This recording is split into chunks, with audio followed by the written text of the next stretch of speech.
my summary of the abstract is this, that the abstract mistakes a possible ambiguity in labeling for a demonstrated collapse of positions.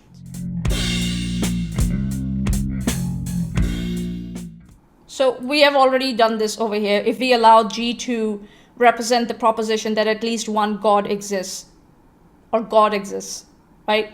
And allow negation of G to represent negation of G, or the proposition that it is not the case that at least one God exists.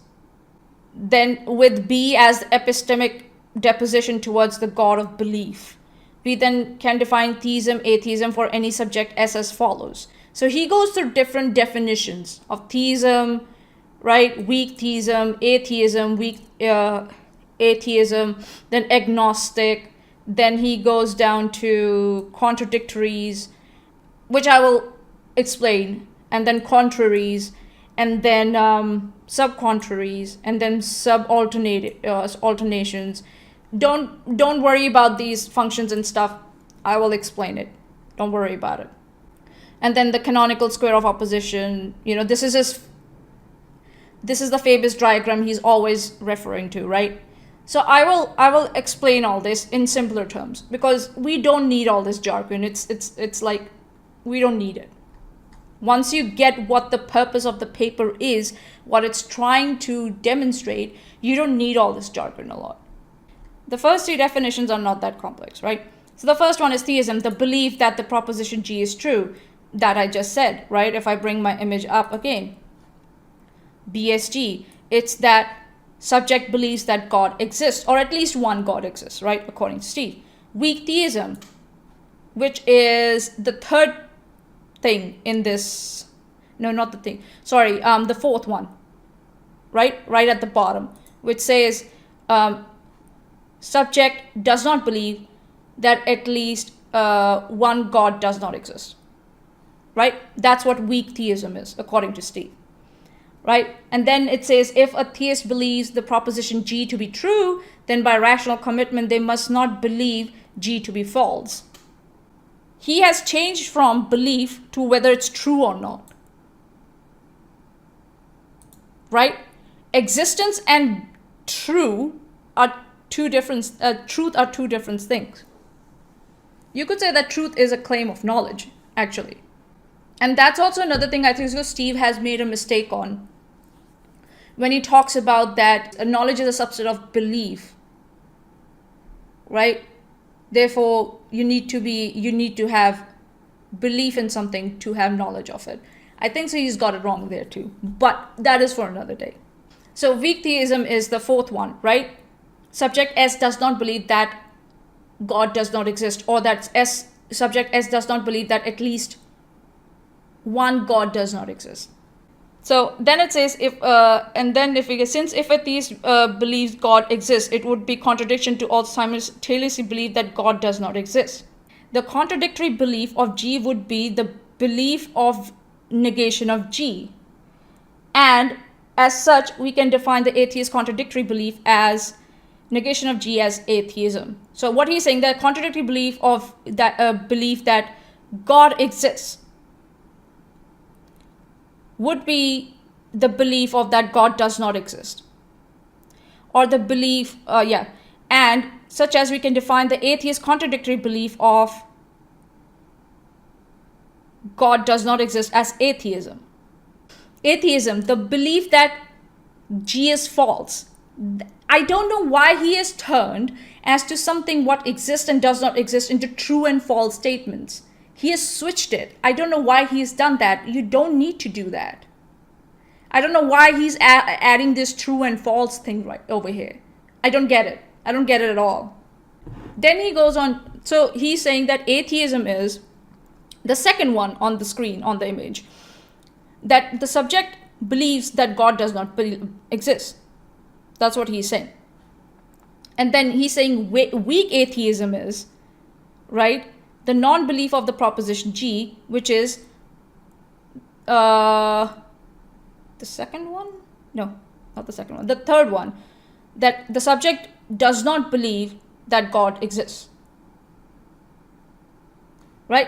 So he's saying this is weak atheism. And what he's saying that Strong atheism is that S believes that God does not exist. Believes God does not exist, does not believe that God exists, right? And then, as with the definition of theist, the belief of God does not exist implies a non-belief of God.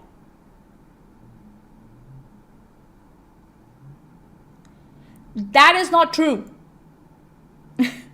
such that an atheist who believes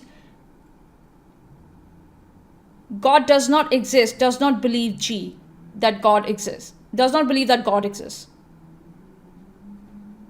He's just repeating himself. This is a repetition. This one is not true. The first line. You see why it's important to read symbols? Because then it starts like clicking in your brain. Right? So he's saying that with the definition of theist, the belief of that at least one God exists implies a non-belief of God exists. That is not true.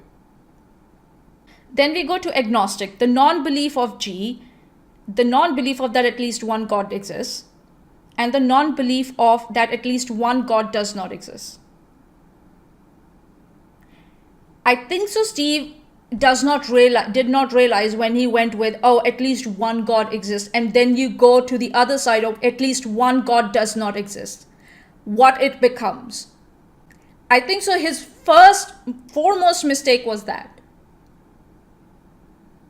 Right? Because saying that at least one God does not exist, or believe that at least one God does not exist, can mean many things. That no God exists, or there are more than one God that exists. So he's totally got it wrong here. Do you see what just happened here? He started with, at the start, right? He started with the G to represent the proposition that at least one God exists, right? And if you go with the negation of it, it says at least, not at least one God exists, or at least one God does not exist. What does that mean? If you think about it in language terms, it can mean that more than one God exists. So he just totally got it wrong from the start. He should not have used this thing that at least one God exists. He just tried to be over smart here and he just slipped. Totally slipped. He just should have gone with the simpler terms as saying, we allow the G to represent the proposition that God exists. That's all he should have done. So if I write it down, right? Sorry, this is like, I didn't realize that and it just popped up here. So G is the proposition, at least one God exists, right? And the negation of G would be, at least one God does not exist. So one particular God does not exist, so what about the other gods? So you can say that if it's negation of G, that at least one God does not exist. There are still other gods. Like, what's the point of this kind of proposition? I don't get it. It just confuses the reader. Tell me if I'm wrong. Why is it so warm? Why the fuck are you so warm? I'm getting worked up. This is stupid. Why would you make your paper so complex on purpose, unless you're trying to hide behind the language? Now I have problems. So once we have read all this, right? I'm not going to let me get this out of the way. Sorry. I'm not reading the next paragraph because I have to say something about this. I already got stuck at that one thing where we now have realized that this thing, at least one God exists, was not necessary at all. Right?